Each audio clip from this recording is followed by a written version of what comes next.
Dear viewers, अस्सलाम वालेकुम. Hope all of you will be fine and your time will be going good. आज जो हम यहाँ पे एक्सप्लेन करने जा रहे हैं, डिस्कस करने जा रहे हैं, that are the textual questions of the poem prayer by G A Mahjoor. जो पोइम है वो मैंने ऑलरेडी एक्सप्लेन की हुई है, उसका जिसकी जो वीडियो है वो मैंने ऑलरेडी अपलोड किए हैं, वो आप देख सकते हैं. आज हम इसके जो क्वेश्चंस हैं वो देखेंगे कि क्वेश्चंस जो हैं वो किस बारे में हैं, और जो इसके लिटरेरी डिवाइसेस हैं वो भी हम देखेंगे.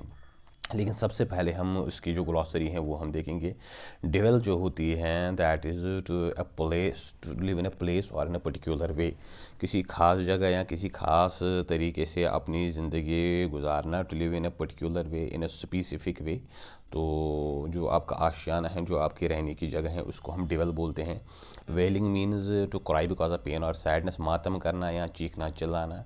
प्लियाज मीन्स दरख्वास्त करना, जो आप रिक्वेस्ट करते हो या किसी से गुजारिश करते हो. Sloth means unwillingness to work और मेक एनी एफर्ट, काम का बिल्कुल मन न होना या कोई एफर्ट न करना.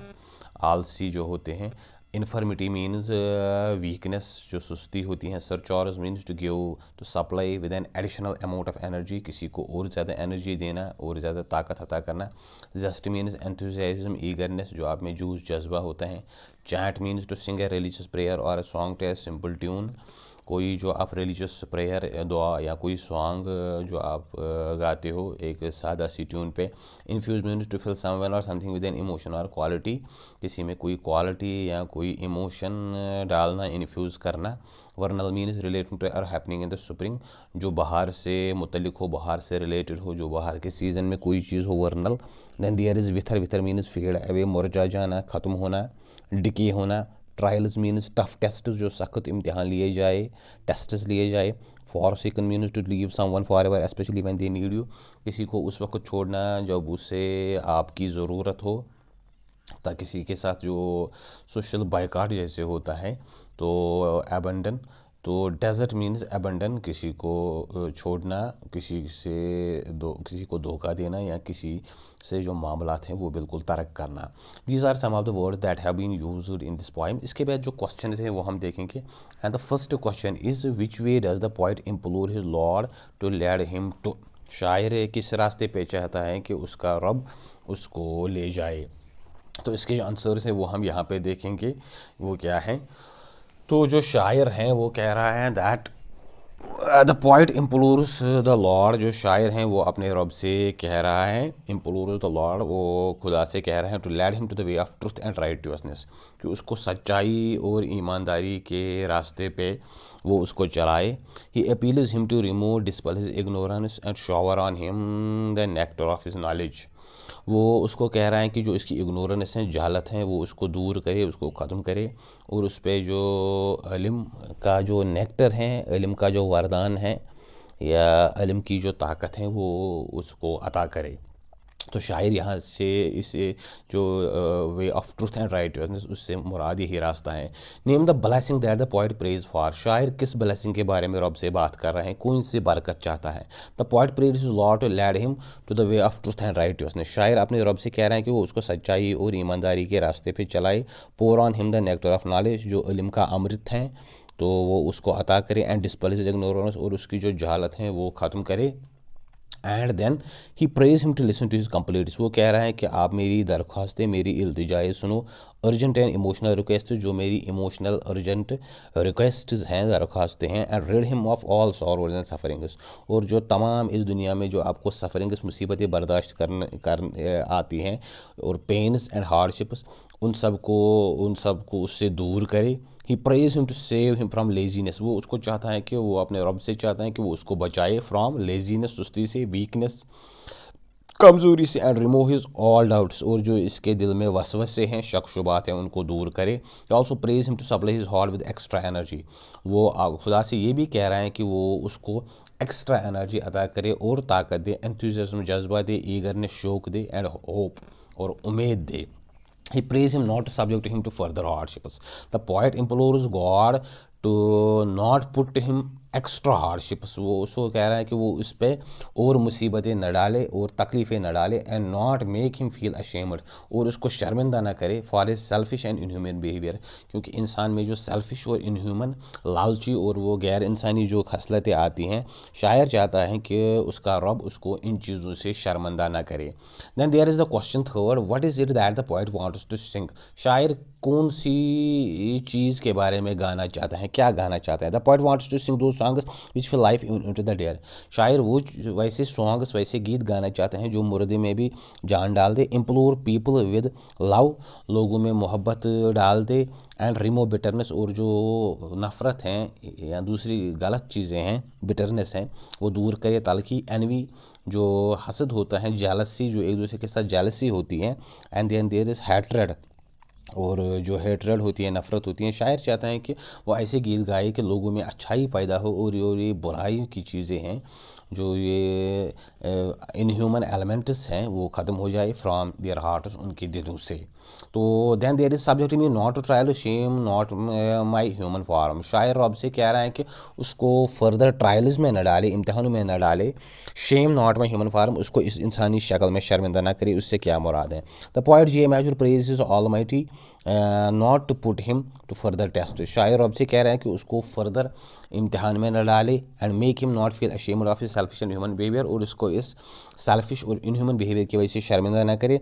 दो he is a human being in outward physical appearance, अगर जो शायर कह रहा है कि अगर आज का इंसान बाज़ाहिर तो बड़ा खूबसूरत है, उसकी जो शक्ल सूरत है वो बिल्कुल इंसान जैसी है, but in reality he is for from humanity, लेकिन हकीकत में वो इंसानियत से गिर चुका है।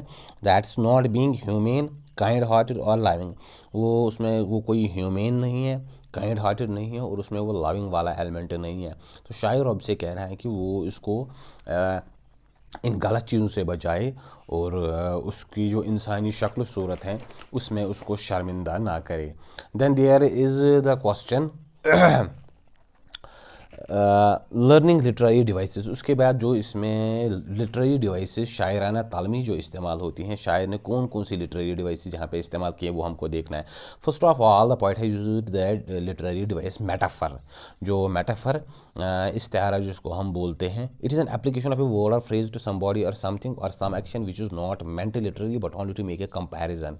His mind is an ocean where, for example his mind is an ocean which here shows the vastness of mind, इसमें हम किसी एक चीज़ को दूसरे के साथ कंपेयर करते हैं या ऐसे जाहिर करते हैं जैसे उस चीज़ में वो वाली क्वालिटीज़ आ गई हो जो एक दूसरे चीज़ में हो। फॉर एग्जांपल यहाँ पे हम देखते हैं, अगर हम कहेंगे his mind is an ocean, उसका दिमाग समंदर है, that means the vastness of his mind, उसका दिमाग की हम वास्टनेस या वसत को यहाँ पे जाहिर करता है। तो जैसे हम कह रहे हैं दूसरी, ही इज़ ए स्नेक, वो सांप है, that means he is having the qualities of a snake, जैसे सांप में कुछ खसलतें होती हैं, वो डसता है, तो उस आदमी में भी ऐसी क्वालिटीज़ होती हैं। तो इन चीज़ों को यहाँ पे जो ये इस्तेमाल होते हैं, इसको इस्तिआरा कहता है, इस्तिआरा कहा जाता है। और यहाँ पे इसकी जो डेफिनेशन दी गई है, it's a figure of speech in which we make direct comparison between two unlike things, ये एक ऐसी फिगर ऑफ स्पीच हैं, एक ऐसी लिटरेरी फिगर हैं जहाँ पे हम दो चीज़ों के दरमियान कंपेयर करते हैं जो बिल्कुल अनलाइक हो, जो बिल्कुल एक दूसरे के साथ मैच न हो, और ऑब्जेक्ट्स कैटेगराइजिंग दैट में आइडेंटिकल, या दो चीज़ों को हम एज आइडेंटिकल एक साथ लेते हैं। Here we don't use the word like और एज, इसमें हम लाइक और एज इस्तेमाल नहीं करते, ये सिमली में इस्तेमाल होता है, as in case of Simli, जैसे कि सिमली में लाइक और एज हम इस्तेमाल करते हैं। तो ये यहाँ पे हम खाली क्वालिटीज़, किसी की क्वालिटी को दूसरे के साथ डाल देते हैं जैसे उसमें वो क्वालिटी हो। तो सिमली जो है, ये दूसरा लिटरेरी डिवाइस है, it is a figure of speech in which we make indirect comparison between two objects usually introduced by the words like और एज। ये भी हम यहाँ पे भी एक इनडायरेक्ट कंपैरिजन किया जाते हैं दो चीज़ों के दरमियान, लेकिन उसके लिए हम लाइक और एज के अल्फाज इस्तेमाल करते हैं। इसी she is as beautiful as moon, वो इतनी खूबसूरत है जितनी चांद हो, यहाँ पे हमने एज़ इस्तेमाल किया है। And he is like a lion, और यहाँ पे हमने लाइक इस्तेमाल किया है, वो बिल्कुल शेर जैसा है, that means he is brave like a lion, and she is as beautiful as moon, वो बिल्कुल चांद की तरफ खूबसूरत है। तो इसको सिमली कहा जाता है, तशबीह कहा जाता है, जब हम दो चीज़ों के दरमियान कंपैरिजन करें। तो यहाँ पे खाली क्वालिटीज़ को ही हम ऐड करते हैं मेटाफर में। तो इसके बाद identify the similes and metaphors in the poem prayer, prayer में कहाँ कहाँ पे सिमली तशबीह एंड मेटाफर और इस्तारा इस्तेमाल किए गए हैं। तो यहाँ पे like dew how long shall I wait for the first flash of the sun, शायद यहाँ पे सिमली इस्तेमाल कर रहे हैं लाइक ड्यू शबनम की तरह, how long shall I wait for the first flash of sun, कब तक मैं इस सूरज की पहली जो किरण है, जो उसकी रे हैं, तो उसका इस्तेमाल, उसका इंतज़ार करता रहूँगा। तो शायद यहाँ पे अपने आप को ड्यू के साथ कंपेयर कर रहा है। Then there is awaken me like with the flowers, तो यहाँ पे भी शायर awaken me like the flowers in the first stroke of dawn, यहाँ पे भी शायर अपने आप को कंपेयर कर रहे हैं विद फ्लावर्स। वो कह रहे हैं कि जैसे फ्लावर्स सुबह जो पहली स्ट्रोक होती है डॉन की, सुबह सादिक, उसी के साथ वो बेदार हो जाते हैं, खड़े हो जाते हैं। तो वैसे ही शायर भी कह रहे हैं कि वैसे ही वो भी बेदार हो जाए। He compares himself with these flowers. तो यहाँ पे भी इसके बाद मेटाफर्स में जो इस्तेमाल करता है द वे ऑफ ट्रुथ, सच्चाई का रास्ता, सच्चाई को रास्ते के साथ यहाँ पे कंपेयर किया गया है, उनकी क्वालिटीज़ को कंपेयर किए गए हैं। डिवेल इन इग्नोरेंस, अंधेरे में रहना, तो यहाँ पे इग्नोरेंस और डिवेल को आपस में वो मेटाफर के तौर पे इस्तेमाल किया गया है। नेक्टर ऑफ नॉलेज, जो इल्म का अमृत है, तो यहाँ पे नेक्टर और नॉलेज को एक साथ वो कंपेयर किया गया है, इनकी क्वालिटीज़ को। So these are some of the literary verses that have been used in the poem. तो इसके बाद जो है दैट इज़ सजेस्टेड रीडिंग्स जो यहाँ पे दी गई हैं। तो सजेस्टेड रीडिंग इसमें क्या क्या है, a hymn to God the Father by Donne, तो ये एक जॉन डन एक मेटाफिजिकल पोइट है इंग्लिश का, जो एक ग्रुप है पोइट्स का, तो उनमें से एक है, उसने एक पोइम है hymn to God the father, ये आपको चाहिए कि आप पढ़े इसको। Where the mind is without fear, ये टैगोर की मशहूर पोइम है बाय रविंद्रनाथ टैगोर, ये शायद गीतांजलि से ली गई है। ये आपने पिछले क्लासेस में पढ़ी हैं, शायद 8th या 7th कहीं पे ये ऑलरेडी सिलेबस में आती हैं। तो ये तो आपको सजेस्ट कर रहा है कि आप पढ़ें। And there is quote to remember, इसके बाद एक कोट है, ये आपको याद रखनी चाहिए। Prayer is the voice of faith, William Van Home. तो विलियम वैन होम कोई बड़ा मशहूर आदमी है, इसने ये पोइम, इसने ये कोट लिखा है, prayer is the voice of faith. जो प्रेयर है, इबादत है, वो फेथ की वॉइस होती हैं, एक आवाज़ होती हैं आप के फेथ की, एक वो एक्सप्रेशन होती हैं जब आप प्रेयर करते हैं, इबादत करते हैं।